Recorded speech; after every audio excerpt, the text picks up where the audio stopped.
Mas paldo sa PBA kaya dumangge si Coach Alapag sa mga NBA teams. Tara kwentuhan. Isa sa mga pasabog ng kakabukas na PBA Governors Cup ay ang pagbabalik head coaching ni Jimmy Alapag sa Pilipinas matapos ang ilang taong pagiging assistant coach sa NBA.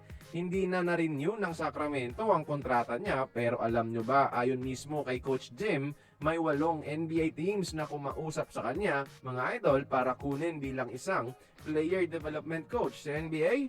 Proven na din kasi ang track record niya sa pag-develop ng mga players katulad lamang ni Heat starting point guard na si Davion Mitchell at ang pumaldo sa free agency na si Keon Ellis, mga idol.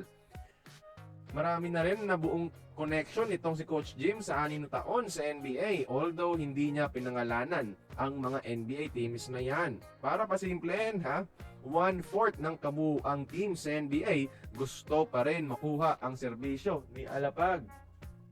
Pero pinili pa rin ni Coach Jim ang offer ng PBA dahil nga sa NBA very demanding ang road games kaya malayo siya sa kanyang pamilya.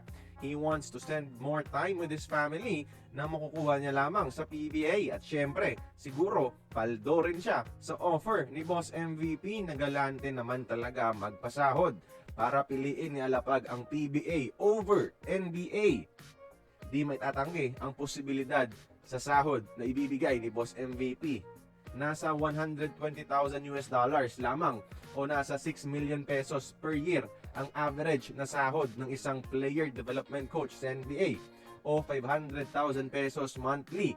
Alam naman natin, kayang-kayang tapatan o higitan pa yan ni Boss MVP, mga idol. Maganda ngayon nilalaro ng NLEX under Coach Jimmy so far. Kaya kayo mga idol, tingnan nyo ba? Tama ba ang desisyon ni Alapag na iwan ng NBA para sa NLEX? Join the conversation, magkomento lamang sa ibaba.